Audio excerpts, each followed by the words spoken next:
ओम श्री हरि शरणम।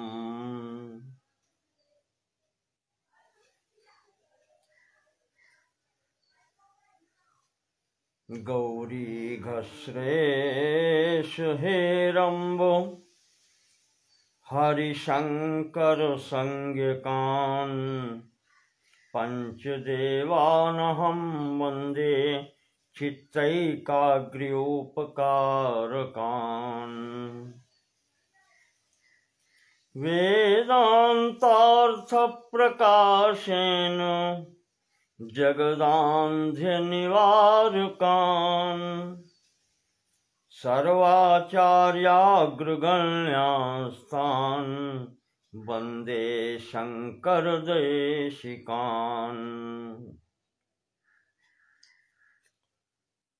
परवाक्यरसाभिज्ञान् सज्जनान् ब्रह्मवित्तमान् निन्दासूयादिरहितान् प्रणमामि महत्तमान्। मार्गं ते सम्प्रवक्ष्यामि विद्यारण्यप्रकाशितं सम्यक् नाहं विजानामि यथामति वदामि ते। श्रीमत्सर्वगुरून् नत्वा पञ्चदश्यानुभाषया कुर्वेऽहं चित्रदीपस्य व्याख्यां तत्त्वप्रकाशिकाम्।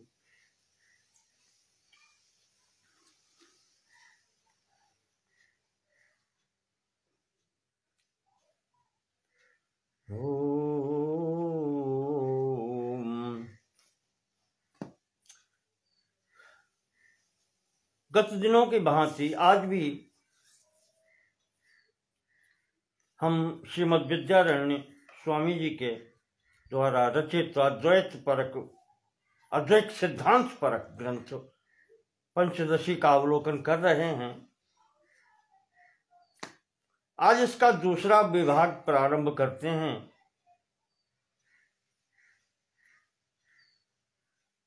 जिसको दीप विभाग कह सकते हैं।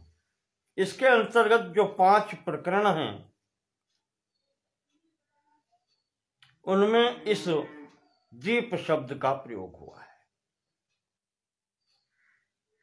दीप अर्थात दीपक,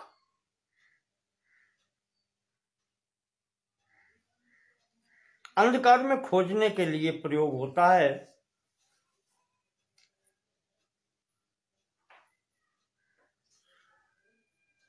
अज्ञानवश जो हम कुछ का कुछ समझ बैठे हैं उसको समझने का यहां पर प्रयत्न किया गया है कि वास्तविकता क्या थी और हम क्या समझ बैठे हैं।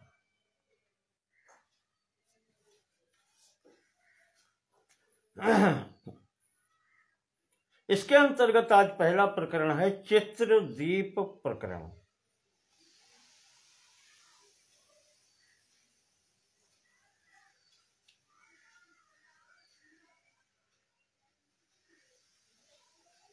इसमें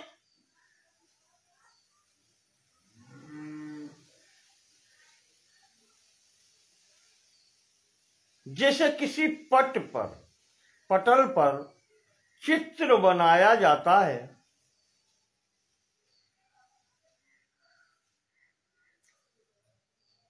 पटल को यहां पर पट रूप में लिया गया है। पट अर्थात वस्त्र,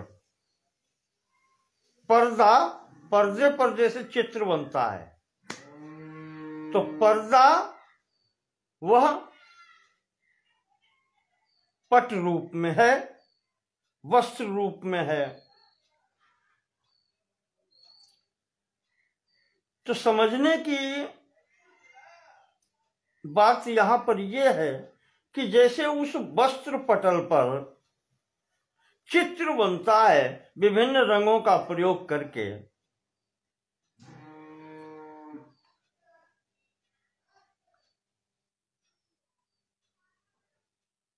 बहुत कुछ उस पर दिखाई पड़ता है, जैसा चित्रकार की इच्छा होती है वो बनाता है। पर वास्तविकता में विचार अगर करें तो उस संपूर्ण चित्र का जो अधिष्ठान है, अधिष्ठान का मतलब जिस पर आधारित है ये सब, वो वास्तव में वो पट ही है, पर्दा ही। पर्दे के अतिरिक्त और कुछ भी उस में वास्तविक नहीं है।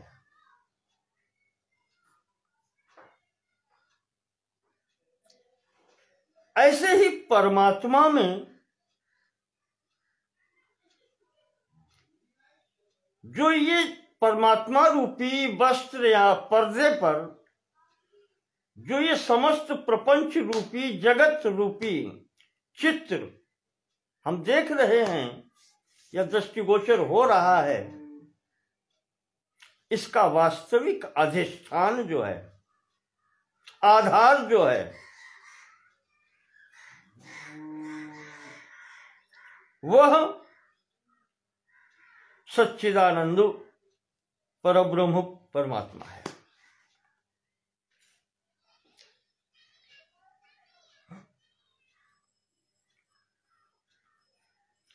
अध्याय बड़ा है, प्रकरण ये बड़ा है, लगभग 290 श्लोक हैं इसमें। प्रयास करेंगे संक्षेप से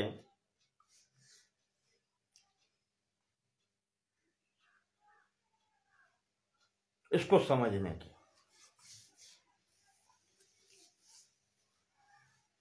स्वामी जी प्रारंभ करते हैं, यथा चित्रपटे दृष्टम अवस्थानां चतुष्टयम् परमात्मनि विज्ञेयम् तथावस्था चतुष्टयम्।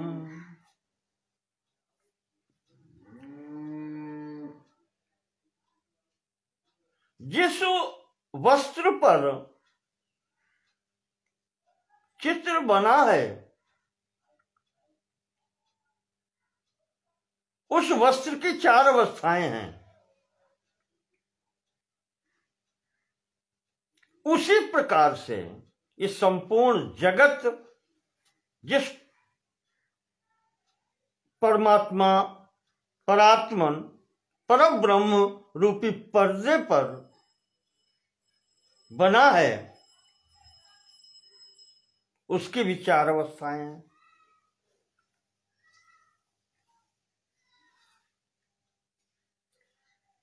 यथा धौतौ घट्टितश्च लांछितो रंजितः पटः। जिस प्रकार से वो पर्दा, वो पट, उसकी 4 अवस्थाएं होती हैं। कौन कौन सी?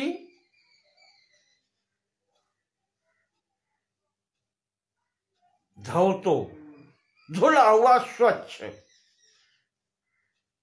साफ। घट्टित चित्र बनाने के लिए उसमें मार लगाया जाता है। उसको कड़ा करने के लिए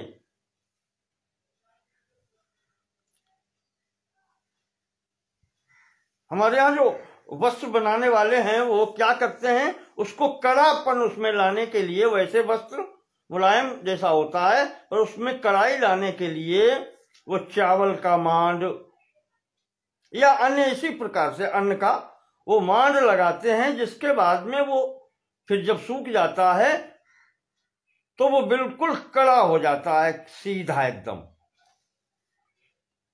तो दूसरी अवस्था वो हुई घट्टितस्य, जिसको कहते हैं गोटा हुआ। लांछितः। लांछित तो उसे कहते हैं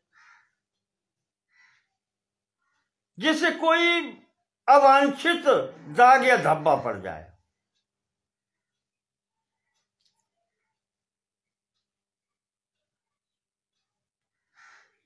कोई रंग फैल गया, काला धब्बा पड़ गया, हम नहीं चाहते लेकिन पड़ गया। तीसरी स्थिति ये होती है। और चौथी स्थिति वो होती है रंजिता, जो अच्छे प्रकार से रंगा गया है, बड़ी प्रकार से रंगों का प्रयोग करके चित्र बनाया गया है। ये चार अवस्थाएं उस पर्दे की होती हैं, वो जो कपड़े का है।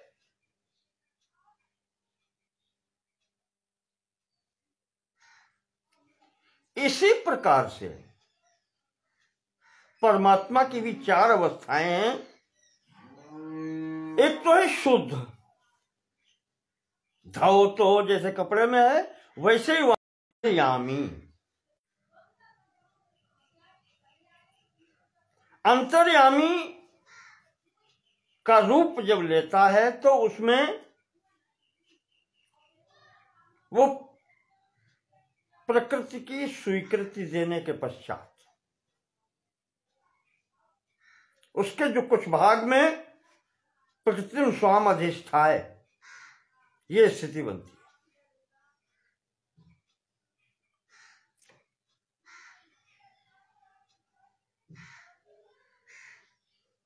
व्यापक होता है।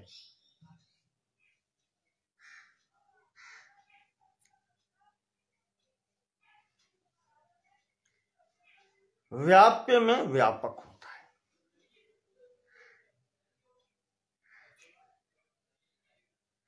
उसके बाद में सूत्रात्मा।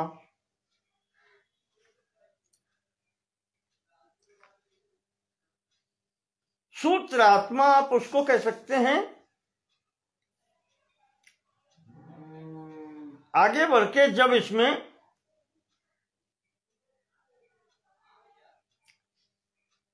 पंच सूक्ष्म भूतों की उत्पत्ति होकर के और सूक्ष्म शरीर 17 तत्वों का तैयार होता है, ये तीसरी अवस्था है।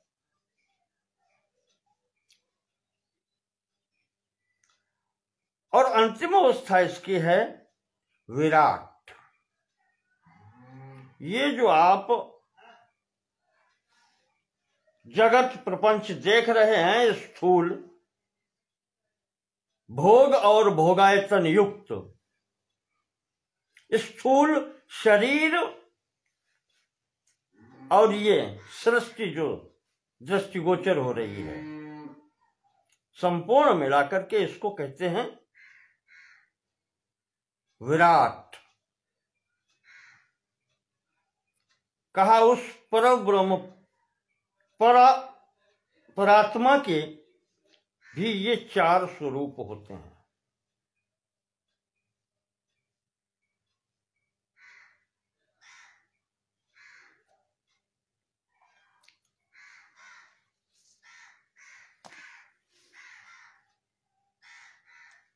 स्वतः शुभ्रोत धौतः स्यात् घटितो अन्न विलेपनात्। जो मैंने आपको बता दिया कि स्वतः शुभ्र धुला हुआ वस्त्र सफेद, घटितो जो घुटा हुआ होता है, जब उसमें अन्न विलेपनात्, अन्न का वो मांड निकाल करके जब उसमें दिया जाता है, कढ़ाई आती है, फिर उसको घोट दिया जाता है, बिल्कुल सीधा हो जाता है। मत्स्याकार लांछिता स्याद, मछली स्याही इत्यादि रंगों से फैल जाने पर जो अचानक उसमें धब्बा जैसे लग जाते हैं, दूषित हो जाता है, उसको वह लांछित कहलाता है। हम चाहते नहीं पर धब्बा लग गया। और उसके बाद में रंजिता, जिस पर वर्ण पूर्णात, जिस पर विशेष रंगों को देकर के चित्र बनाया जाता है, आकर्षक चित्र बनता है, वो रंजित कहा जाता है, रंगा हुआ। बिल्कुल इसी प्रकार से जैसा मैंने आपको बताया, उस परात्मा में भी वही 4 स्थितियां हैं। शुद्ध परब्रह्म, चिदानंदमय, जिसको परब्रह्म कहते हैं, परात्मा कहते हैं। दूसरी स्थिति है अंतर्यामी की, जब वो कारण देहों की प्राप्ति होती है, सूक्ष्म भूतों की उत्पत्ति, और ये जब होती है तो वो जो कारण शरीर जहां पर कहा जाता है, उनके अनुगत जो होता है, वो वहां पर अंतर्यामी कहा जाता है। इसके बाद में अगली उसमें आगे जब सूक्ष्म शरीर युक्त होता है, तब वही उसका नाम सूत्रात्मा पड़ता है। और आगे उसी में जब स्थूलता होती है, स्थूल शरीर आज जागतिक प्रपंच सब अलग अलग रंगों से भर करके ये सृष्टि तैयार होती है, तो वही विराट कहा जाता है।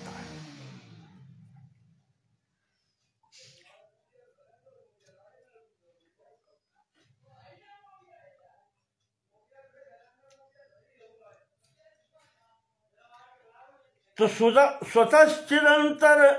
स्वतश्चिदंतर्यामी तू मायावी सूक्ष्म सृष्टितः सूत्रात्मा स्थूल सृष्टैव विराट इत्युच्यते परः ब्रह्माद्याः स्तंभ पर्यन्ता प्राणिनोऽत्र जडा अपि उत्तमाधम भावेन वर्तन्ते पटचित्रवतो।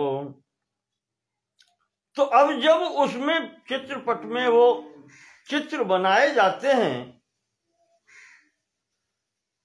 जैसे कपड़े पर चित्र बनाया जाता है, वैसे ही इस परात्मा रूपी चित्रपट पर जो चित्र बनते हैं, उनका क्रम बताते हैं कि वह ब्रह्माद्या स्तंभ पर्यंता, ब्रह्मा से लेकर के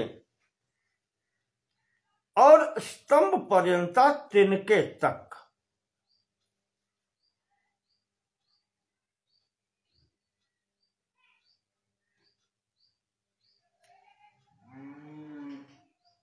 यहां इन चित्रों के भी भेद कर दिए गए। उत्तम चित्र, मध्यम और अधम। उत्तमाधम भावेन वर्तन्ते पटचित्रवतो। जैसे पट पर, उस कपड़े पर चित्र बना हुआ, कहीं देवता बना देते हैं, कहीं मनुष्य बना देते हैं, कहीं पर कीट पतंग आदि, घास फूस, तिनके, सब बने हैं उसी पर।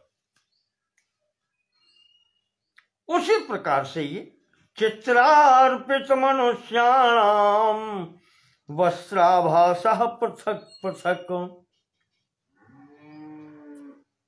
और उस चित्र में जैसे अलग अलग मनुष्य बने हैं, आकृतियां बनी हैं, उनके अलग अलग वस्त्र आज बने हैं।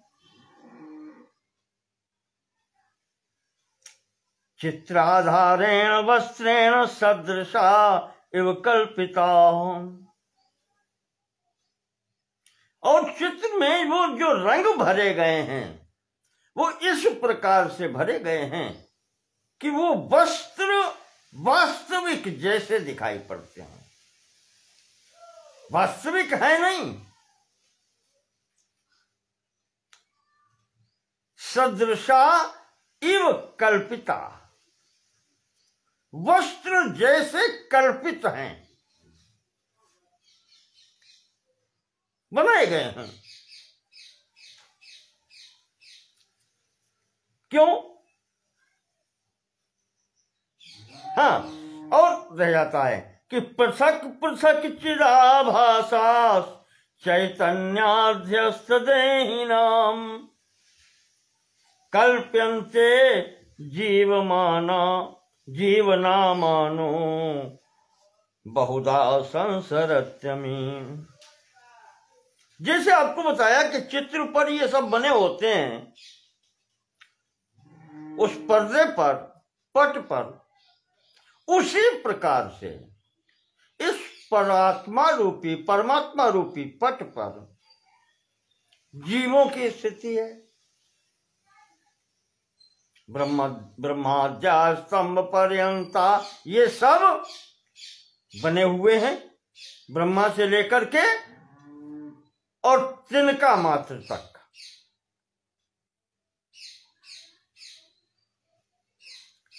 तो जैसे उस कपड़े वाले चित्र में कपड़ा अध्यस्त है,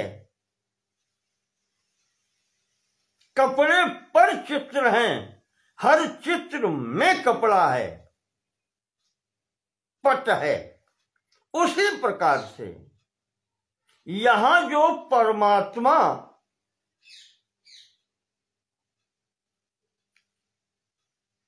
में ये जीवों के चित्र बने हैं, ब्रह्मा से लेकर के और तृण पर्यंत,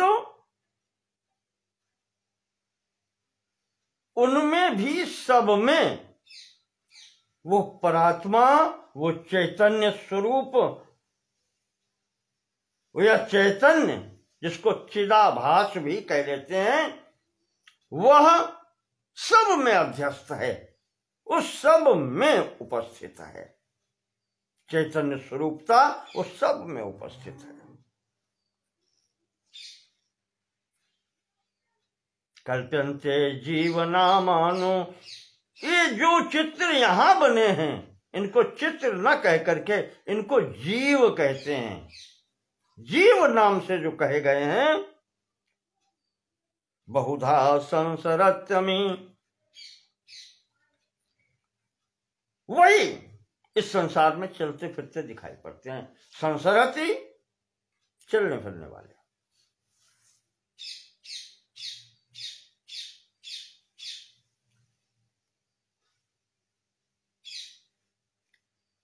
वस्त्राभासा स्थितान वर्णान यद्वदाधार वस्त्रगान,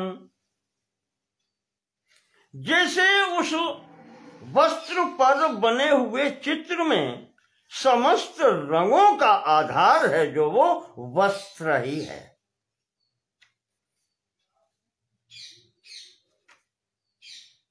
यद्वद, जिस प्रकार से, ठीक उसी प्रकार से वदन्त्यज्ञा तथा जीव संसारम चिदगतम विदुः, उसी प्रकार से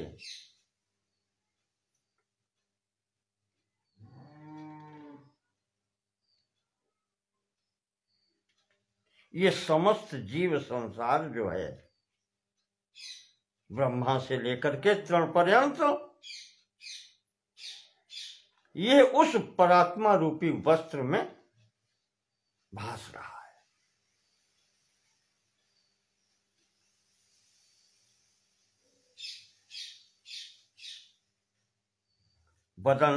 वदन्ति अज्ञान, जो अज्ञानी हैं वो उस चित्र को जब देखते हैं, उसमें वस्त्र जो देखते हैं,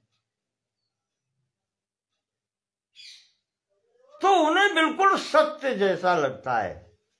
रेशमी वस्त्र अगर बनाया गया है तो ये लगता है कि बिल्कुल वही रेशमी वस्त्र है, या ऊनी वस्त्र बनाया गया है तो वो बिल्कुल ये लगता है कि ये वस्त्र है, पर उसकी वास्तविकता क्या है?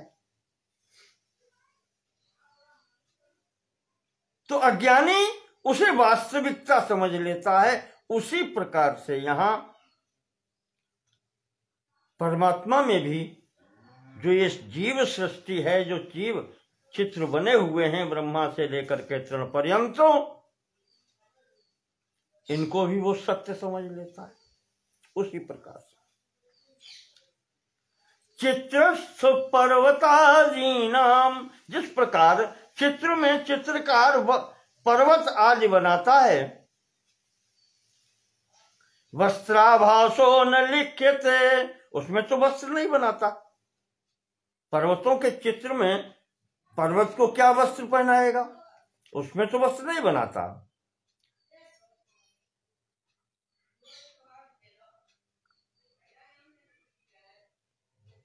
इसी प्रकार से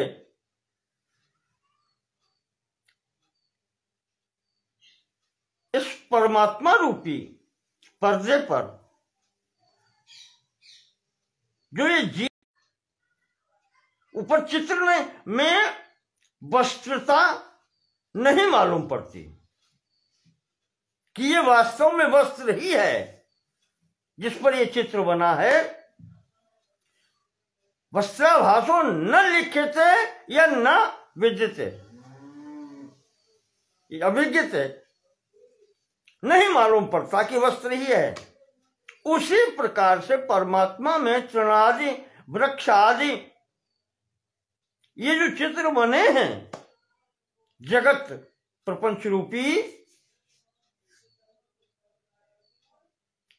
सब स्थानों पर वो चैतन्यता भाषित नहीं होती, जड़ता मालूम पड़ती है, पर आधार तो वही है, शुद्ध परात्मा चिदानंदमय।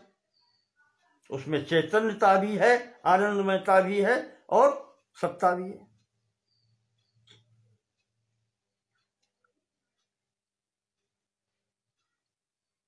बिल्कुल ठीक उसी प्रकार से है जैसे चित्र में होती है। तो संसारः परमार्थोऽयं संलग्नः स्वात्म वस्तुनि इति भ्रांति अविद्या स्याद् विद्यैषा निवर्तते।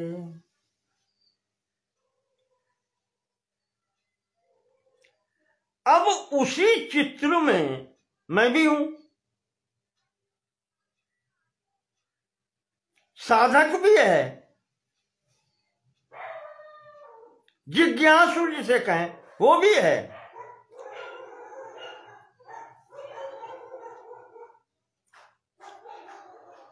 तो वो जब देखता है तो ये समस्त ये जगत प्रपंच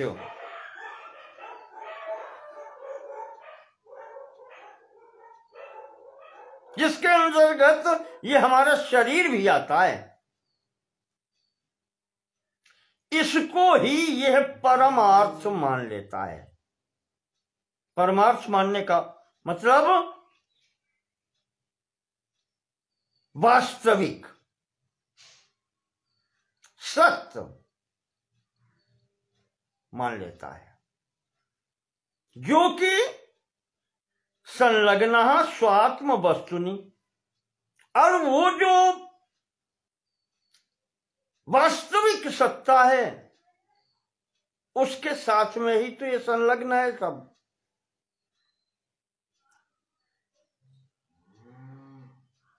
समस्त सृष्टि प्रपंच शरीर से तक भोग और भोगायतन सब कुछ संलग्नः आत्म वस्तुनि स्वात्म वस्तुनि, इसके अंतर्गत जो है, जो पीछे बता चुके हैं,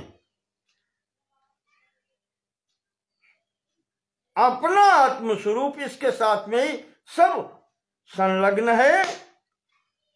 कहते हैं बस यही अज्ञान के कारण है, जो वो ये सब अपने साथ में लगे होने के कारण इसे ही परमार्थ मान लेता है।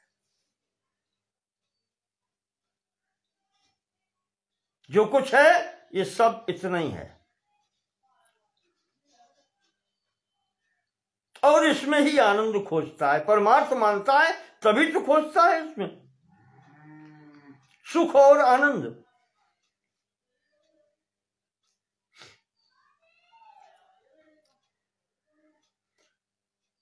इति भ्रांति अविद्या साक्षात, यही उसकी भ्रांति है, यही उसकी अविद्या है, अज्ञान है। विद्यैषा निवर्तते, विद्या ऐसा निवर्तते। और जब ज्ञान प्राप्त हो जाता है, उस ज्ञान के द्वारा विद्या,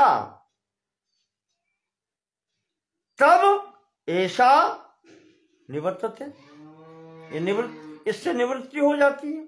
जब वो जान लेता है कि ये सब अलग है, ये उसी प्रकार से चित्र है, मूल आधार तो इसका अलग है जिस पर ये आभासित हो रहा है। तो वो जो ज्ञान उसको हो जाता है, उसको विद्या कहते हैं। उसके द्वारा इस अज्ञान का, भ्रम का निवारण हो जाता है।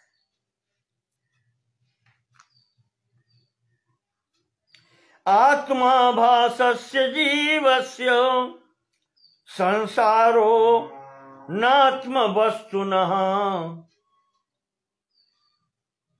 ये सब कुछ जो आभासित हो रहा है, इस जीव को उस परमात्मा रूपी पर्दे पर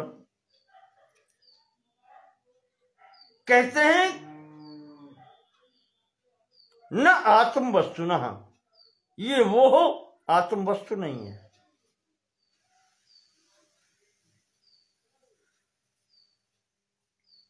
इति बोधो भवेद विद्या, और जिसको ये बोध हो जाता है कि ये तो परमात्मा रूपी पट पर चित्र बना हुआ है, यह वो परमात्मा नहीं है, ये चित्र है। साफ हो सकता है मूल क्या है, आधार क्या है, अधिष्ठान क्या है, वो वही परात्मा है। इति बोधो भवेद विद्या, यह जो ज्ञान प्राप्त हो जाता है उसी को विद्या कहते हैं। लभ्यते सौ विचारणात्, और कहते हैं कि यह विचार से ही प्राप्त होता है, और कोई मार्ग नहीं है। कोई साबुन नहीं है कि धो दो और पर्दा साफ हो जाए। ये विचार रूपी साबुन के द्वारा इसका परिमार्जन होता है।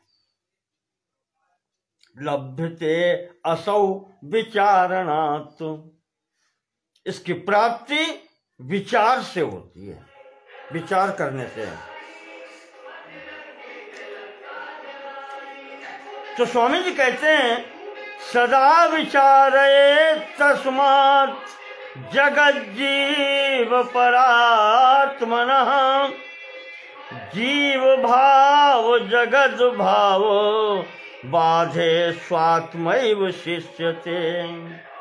तो निरंतर जब ये विचार होता रहता है, सदा विचारे तस्मात्, इसलिए सदैव इसका विचार होते रहना चाहिए। विचार जो होता रहता है जगत, जीव और उस परात्मा के संबंध में, इन तीनों के विषय में ये जो सब विचार करते रहते हैं, तो जीव भाव जगत भाव, तो जब जगत का भाव और फिर जीवत्व का भाव, इनका निषेध हो जाता है, इस भाव का बाध हो जाता है, तब स्वात्मैव शिष्यते, फिर जो शेष रहता है वही आत्मा है, वही वो परात्मा है।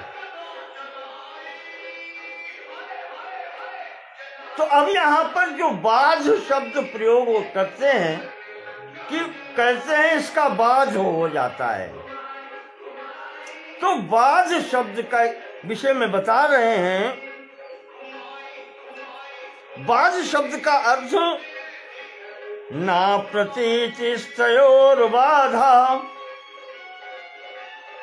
उसकी प्रतीति न होना,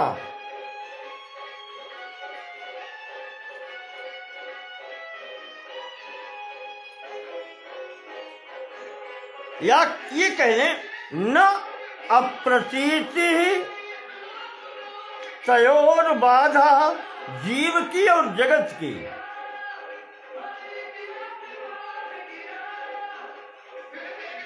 अप्रतीति, प्रतीति न हो,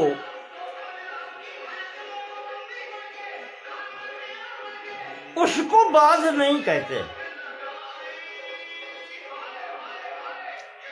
प्रतीति कब नहीं होगी? जब उनकी सत्ता समाप्त हो जाए। का सत्ता समाप्त नहीं है, ये सब ऐसे ही चलता है, चलता रहेगा। तो इस स्थिति में किंतु मिथ्यात्व निश्चय, स्वामी जी कहते हैं कि इनका मिथ्या होना समझ में आ जाए, ये निश्चय बुद्धि में हो जाए कि ये सब मिथ्या है, इसमें वास्तविकता नहीं है, इसको बाध कहते हैं। और कोई परिवर्तन, स्थूलता और इसमें कुछ नहीं होता है।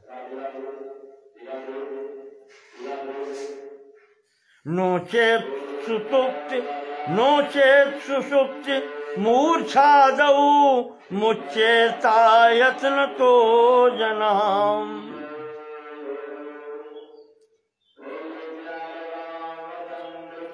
और अगर ऐसा न हो तो स्वामी जी कहते हैं कि यहां पर मिथ्यात्व निश्चय हो जाना कि ये सब मिथ्या है, वास्तविकता नहीं है, यही बाध कहलाता है। बाध निराकरण हो जाना उसका, अप्रतीति हो जाना या न होना उसका कारण नहीं है। जैसे व्यक्ति जब गाढ़ निद्रा में सो रहा है या मूर्छा में है तो उसे भी किसी वस्तु की प्रतीति नहीं होती।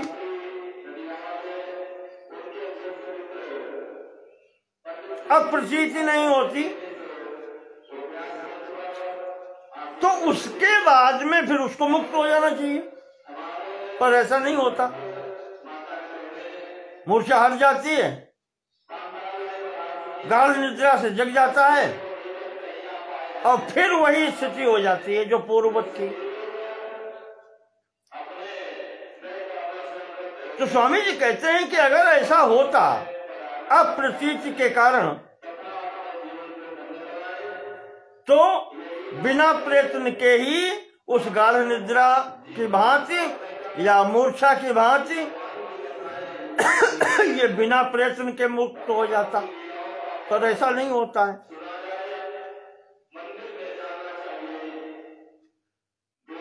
यानी ज्ञान के बिना ही मुक्ति हो जाती का ऐसा नहीं है। रीते ज्ञाना न मुक्ति ही, बिना ज्ञान के मुक्ति नहीं है, बिना विचारों के पुष्टि के मुक्ति नहीं है।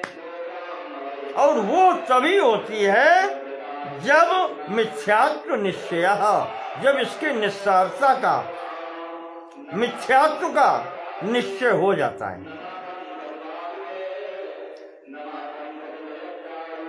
तो उस स्थिति में जब ये होता है तो जो शेष रहता है उसके बारे में भी विचार कर लेते हैं कि परमात्मा अवशेषोपि तत्सत्यत्व विनिश्चय न जगद विस्मृतिर्नो चेत् जीवन मुक्तिर न संभवेतु।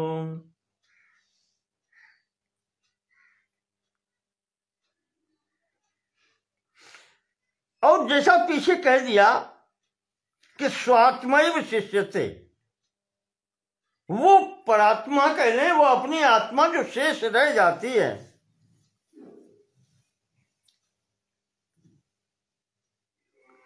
तो सब कुछ कहीं समाप्त नहीं हो जाता। ये भी जैसे ही मिथ्यात्व का निश्चय होता है कि ये सब मिथ्या है, तो जो शेष मालूम पड़ता है कि फिर बचा क्या, जो बचता है वही परात्मा है, वही परात्मा है, वही आत्मा है। और ये भी विचार से ही होता है। जैसे वो निराकरण विचार से होता है, मिथ्यात्व निश्चय विचार से, उसी प्रकार से ये शेषत्व, जो शेष बचना है, ये भी विचार से ही होता है। और अगर ऐसा न होता विचार से, तो जीवन मुक्त की कल्पना नहीं कर सकते थे आप। मुक्त दो प्रकार के बताए गए हैं, जीवन मुक्त और विदेह मुक्त। जीवन रहते हुए जिसका विचार पुष्ट हो गया है, सब निसार है, सार इतना ही है, केवल मैं ही आत्मस्वरूप हूं, वो जीवन मुक्त है, शरीर रहते हुए जो होता है। और विदेह मुक्त वो कि शरीर समाप्त होने के बाद में जो स्थिति बनती है, वो विदेह मुक्ति है। तो कहते हैं कि अगर ये विचारों के द्वारा न होता तो जीवन मुक्ति की परिभाषा नहीं कर सकते थे आप। कैसे कहते कि जीवन मुक्त है? जनक जैसे ज्ञानी को जीवन मुक्त और विदेह मुक्त दोनों प्रकार से कहा जाता है। और जीवन मुक्त तो कितने ही हुए। श्रीमद् भागवत में जलभरत का चरित्र आता है, ऋषभ देव जी का आता है, कितने ही चरित्र हैं ऐसे, ये सब जीवन मुक्त हैं।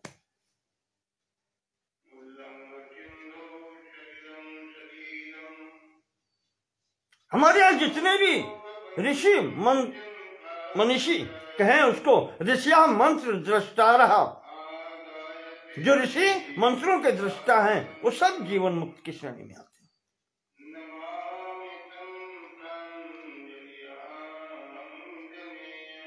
तो कहते हैं ये सब विचार के आधार पर ही होता है।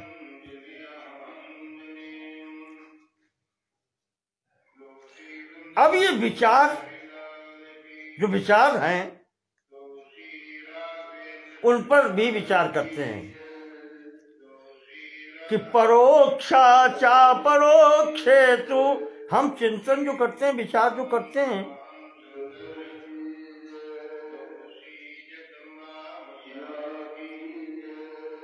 एक होता है अज्ञान, जिसके अंतर्गत भ्रम, संशय, संकल्प, विकल्प आदि आते हैं। और उसके बाद में जब दूसरा निश्चयात्मक का बुद्धि एक निश्चय पर पहुंचती है, जहां भ्रमों का नाश हो जाता है, वास्तविकता पता हो जाती है, वो शुद्ध विचार स्वरूप कहा जाता है। कहते हैं वो भी दो प्रकार का होता है। एक तो होता है विद्या, परोक्ष विद्या, और एक होती है अपरोक्ष विद्या। परोक्षा चा परोक्षेति विद्या द्वेधा विचार जाओ। विचार से जो ज्ञान प्राप्त होता है, जो विद्या जिसको कहते हैं, वो दो प्रकार की है, एक परोक्षा, एक अपरोक्षा।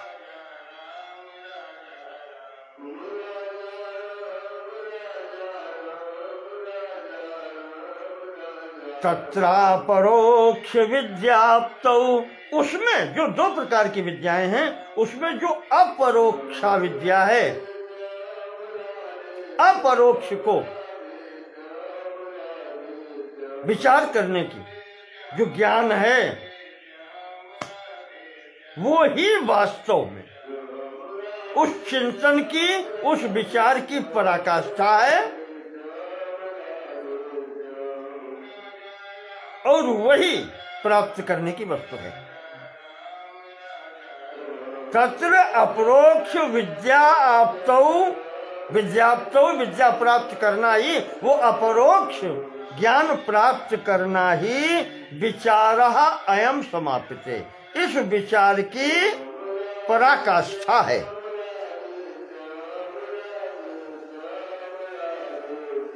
और थोड़ा स्पष्ट करते हैं अपरोक्ष को। अस्ति ब्रह्म इति चेद वेदो, यह निश्चय हो जाना कि वो पर ब्रह्म है,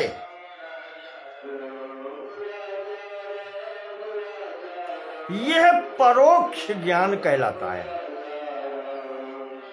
ठीक है, यह निश्चय हो जाना कि पर ब्रह्म चिदानंदमय जो परात्पर पर ब्रह्म है वो है, यह परोक्ष ज्ञान कहलाता है या परोक्ष विद्या कहलाता है। ठीक है, प्रत्यक्ष नहीं है, परोक्ष है। उसके अस्तित्व का भान हो जाना, वो विचार दृढ़ हो जाना कि परब्रह्म है, ये परोक्ष विद्या है। और उससे भी आगे बढ़कर के अहम ब्रह्मेति चेद वेदो, यह ज्ञान हो जाना कि मैं ही वो ब्रह्म हूं, अहम ब्रह्मास्मि। जब यह विचार दृढ़ हो जाएगा, ये साक्षात्कार हो जाएगा, कहते हैं यह अपरोक्ष विद्या है, यही अपरोक्ष विचार है। और संपूर्ण विचारों की पराकाष्ठा यही है, जब जिसको कहते हैं आत्म साक्षात्कार। तो अहम ब्रह्मेति चेद वेदो साक्षात्कार स उच्यते, इसे ही आत्म साक्षात्कार कहते हैं और अपरोक्ष विद्या ही यही कहलाती है।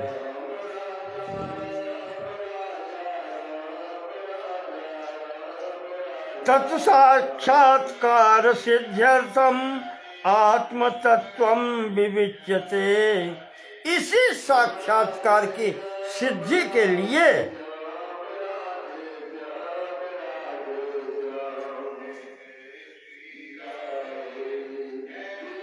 आत्म तत्व की विवेचना की जाती है, आत्म तत्व की खोज की जाती है। इसकी ही विवेचना के लिए उसकी खोज की जाती है कि वो ब्रह्म है, उसकी सिद्धि। और ये जो हमारे अंतर्गत है, जिसको प्रत्येक आत्मा कहते हैं, इसके विषय में भी जो विवेचना होती है, इसको जब जाना जाता है, तो अंतिम स्थिति में ये नायम सर्व संसारात सद्य एव विमुच्यते, जब यह जानकारी हो जाती है कि अहम ब्रह्म अस्मि, इन दोनों का ऐक्य समझ में आ जाता है कि जो वो है वही मैं हूं, तो सद्य एव विमुच्यते। कहां से? अयम सर्व संसारात, अयम ये जो आत्मा है इस संपूर्ण जगत प्रपंच से मुक्त हो जाती है।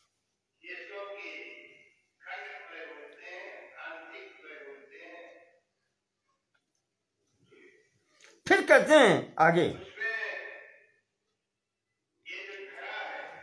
कि कूटस्थो ब्रह्म जीवेशौ इत्येवं चिच्चतुर्विधा, कूटस्थो ब्रह्म जीवेशौ इति एवं चित चतुर्विधा। वो चित्त स्वरूप जो है, ज्ञान स्वरूप जो है, वो 4 प्रकार का है। पहला कूटस्थ कहा जाता है, दूसरे को ब्रह्म कहते हैं, और वही जीव ईश रूपो, जीव और ईश्वर रूप में भी वही कहा जाता है। ये 4 प्रकार से उसको कहते हैं। कूटस्थो ब्रह्म जीवेशौ, जो ज्ञान स्वरूपता है, ये 4 प्रकार से भास रही है। घटाकाश महाकाशौ जलाकाश भ्रखे यथा।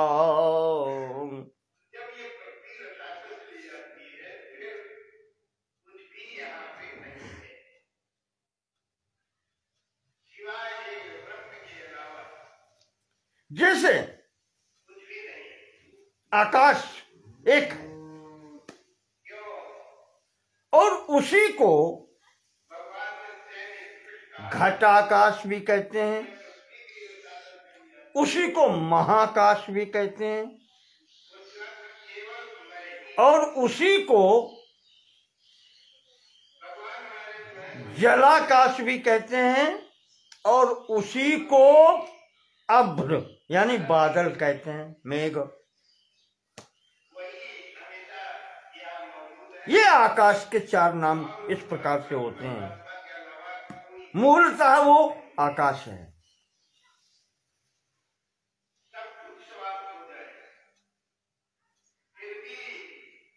तो घटावच्छिन्न खे नीरम यत्र प्रतिबिंबितः साभ्र नक्षत्र आकाशो जलाकाश उदीर्यते। जैसे एक घड़ा जल से भरा हुआ रखा है, ठीक है,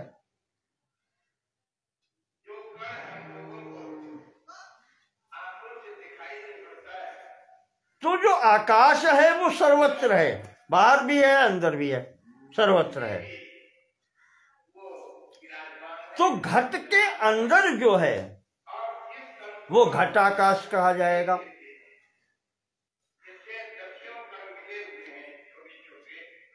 और उसमें जो जल भरा है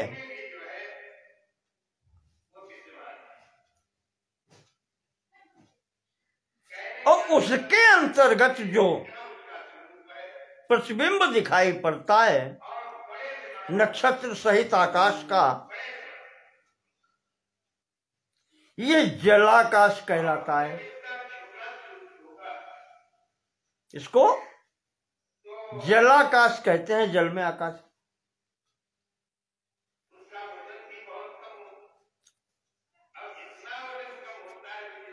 तो महाकाशस्य मध्य, और ये बाहर जो संपूर्ण है ये महाआकाश कहा जाता है। घटाकाश हो गया, उसके अंतर्गत जलाकाश हो गया, बाहर ये महाआकाश है। और इस महाआकाश में ये जो बादल या तत्व सर्वत्र दिख रहे हैं, यन मेघ मंडलम ईक्षते, जो बड़े बड़े बादल से दिखाई पड़ते हैं, उनके मध्य जो है प्रतिबिंबतया तत्र मेघाकाशो जले स्थितः, उसमें जो जल है उसके कारण वो जो नीलिमा एक जैसी हो जाती है वो मेघाकाश, या उसको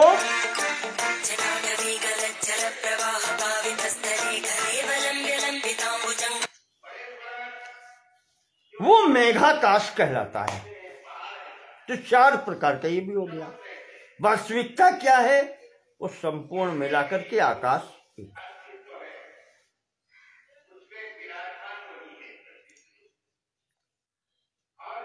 मेघांश रूप मुदकम, वो मेघ के, वो बादलों के अंश रूप में जल है। तुषाराकार संस्थितम जो भाप रूप से रहता है। जैसे नहीं कोहरे में देखते हैं माइन, आजकल सर्दियां हैं तो कोहरा जिसको कहते हैं, वो क्या है? हवा में बूंदे ही तो है, जल है, जल के कण है। तत्र ख प्रतिबिंबोयम नीरत्वादनुमीयते। और उनमें जो आकाश का प्रतिबिंब है, जिस कारण से वो नीलवर्णी दिखाई पड़ते हैं, तो इससे उस मेघ आकाश जो कहा जाता है, उस मेघाकाश का अनुमान हो जाता है। अनुमीय से उससे उसका अनुमान किया जाता है।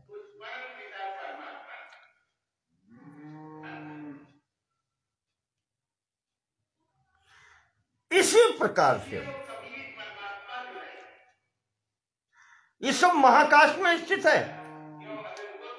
स्वामी जी उसी को दिखाते हैं जिसका नाम कूटस्थ दिया था। कूटस्थ ब्रह्म, ईश्वर और जीव, ये चार उसके दिखलाए थे परमात्मा के नाम। तो अधिष्ठान तया देहद्वया वच्छिन्न चेतना कूटवन्निर्विकारेण स्थितः कूटस्थ उच्यते। तो वो संपूर्ण जो पर्दा आपको बताया था, वो जो स्थित है, चलता फिरता नहीं है। न स्थिति उसकी किसी प्रकार से कोई विकार नहीं है उसमें, वो कूटस्थ कहा जाता है। वही सबका अधिष्ठान है, अर्थात उसी पर्दे में ये सब चित्र हैं, चारों प्रकार। कूटस्थ, उसमें ही ब्रह्म, और उसमें ही फिर अंदर जैसे ही आकाशों की स्थिति है, वैसे ही ईश्वर और जीव, ये चार प्रकार की स्थितियां उसी में बन रही हैं। कूटवल निर्विकारेण स्थितः कूटस्थ उच्यते। वो बिल्कुल स्थिर है। कूटवत, कूटवत कहते हैं कि जिसमें रंच मात्र भी कोई कंपन या विकृति नहीं है।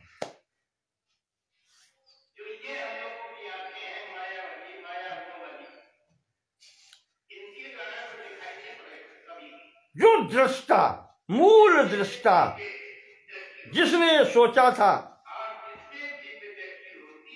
स एक क्षत एको हम बहुश्याम,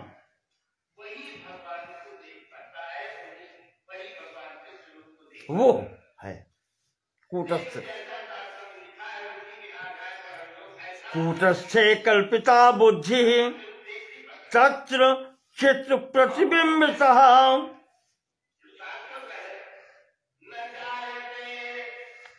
तो हमारी जितनी पहुंच है, हमारी बुद्धि जितनी कार्य करती है, उसके आधार पर जब हम कल्पना करते हैं कि स एक क्षत, ये मेरी कल्पना है, मेरी सीमा है, मैं उसके अंतर्गत ही विचार कर सकता हूं।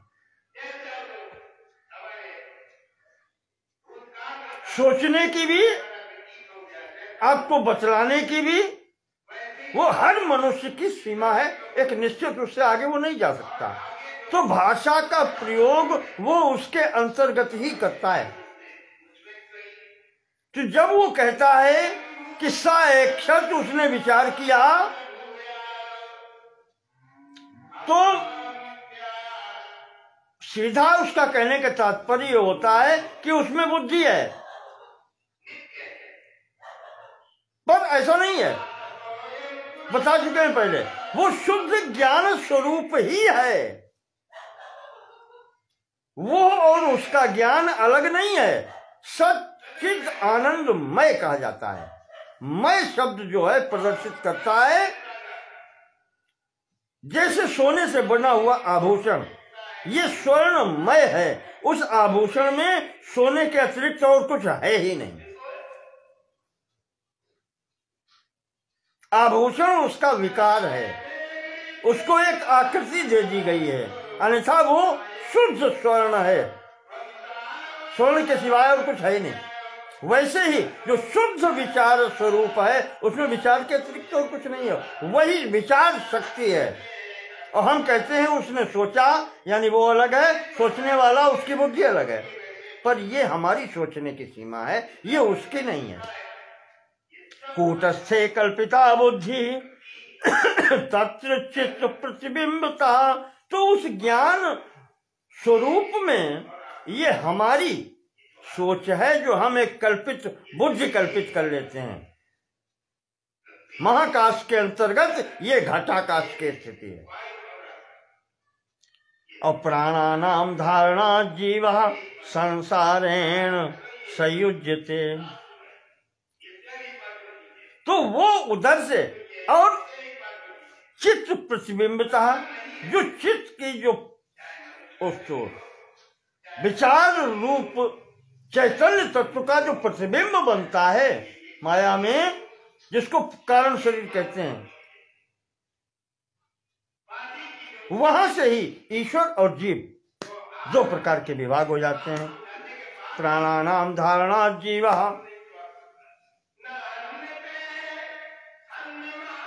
जीव बन जाता है प्राणों को धारण करके, और जिसकी प्रेरणा से होता है ये कार्य वो ईश्वर कहलाता है। प्राणों के धारण करने से वो जीव होता है, इसलिए वो संसार से युक्त हो जाता है। तो इस प्रकार से ये चार स्थितियां इसकी होती हैं। कूटस्थ, उसके बाद में ब्रह्म, उसके बाद में ईश्वर, और फिर जीव। एक ही स्वरूप की चार स्थितियां हैं।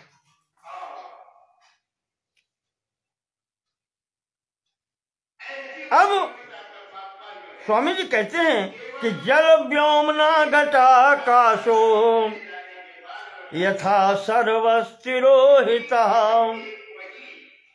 अभी आपको जो मेघाकाश बताया था, जल के अंदर जो आकाश दिखाया था, बताया था, वो क्या है?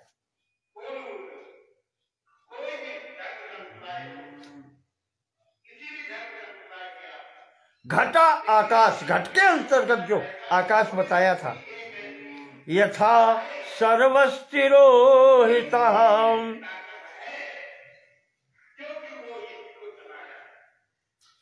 घट के अंदर जब जल भरा है तो घटाकाश जो है अंतर्गत, वहां जल भर गया है, और जल में जो प्रतिबिंबित हो रहा है, जिसको जलाकाश कहते हैं, वो जलाकाश घटाकाश को आवृत कर लेता है।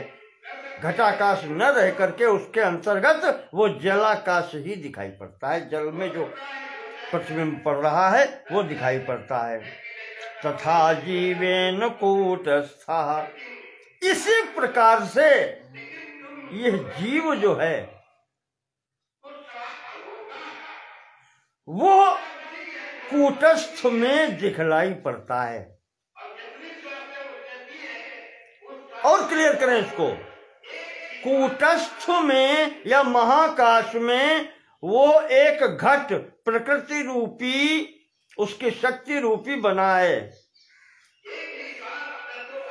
ठीक है, अंदर कुछ ना हो तो वो घटाकाश हो गया, पर उसके अंतर्गत जो चित्त प्रतिबिंब है वो जल की भांति भर गया है, और उसमें ही वो प्रतिबिंब बन रहा है, वो जीव है। तो अब वो जो जलाकाश है वो किसके आश्रित है? उस महाकाश, वही तो प्रतिबिंब पड़ रहा है। ये दोनों आकाश जो हैं वो महाआकाश कूटस्थ, और जो घड़े के अंदर जल में जलाकाश दिखलाई पड़ता है उसका प्रतिबिंब, ये एक दूसरे के आश्रित हैं। वो है तो ये है और ये है तो वो है। दो में से एक नहीं होगा तो दूसरा भी नहीं होगा। ये कहलाता है अन्योन्याश्रय, एक दूसरे के आश्रित हैं।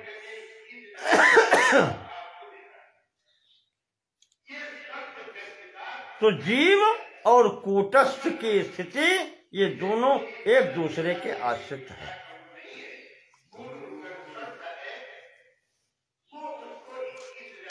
और इस कारण से ही, क्योंकि इन दोनों की स्थिति एक दूसरे की आश्रित है, इस कारण से ही यह भ्रम और ये सब दिखलाई पड़ते हैं।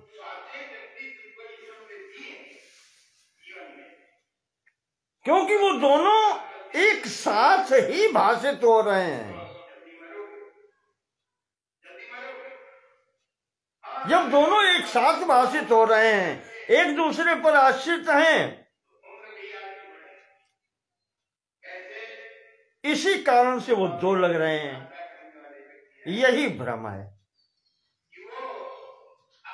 वास्तविकता एक है, अद्वैत है, पर दो भाषित हो रहे हैं इस कारण से।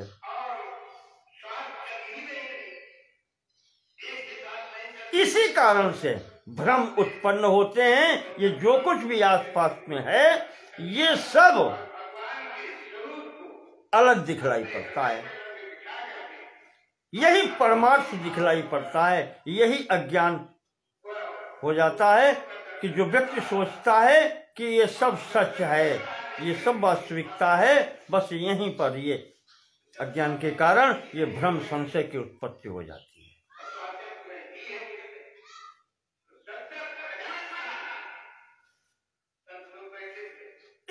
कारण है इस अज्ञान का, इसलिए आपको हम यहीं पर स्थगित कर रहे हैं। थोड़ा सा विक्षेप हो रहा है, गांव में कथा चल रही है, संभवतः आपको थोड़ी बहुत आवाज मिल रही होगी।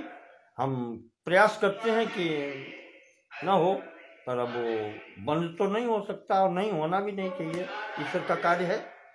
तो इस कारण से हम आपको यहीं पर अब स्थगित कर रहे हैं। इसके आगे की बात बताएंगे। अब जब इतना भ्रम हो गया तो इसमें और भी क्या क्या भ्रम होते हैं।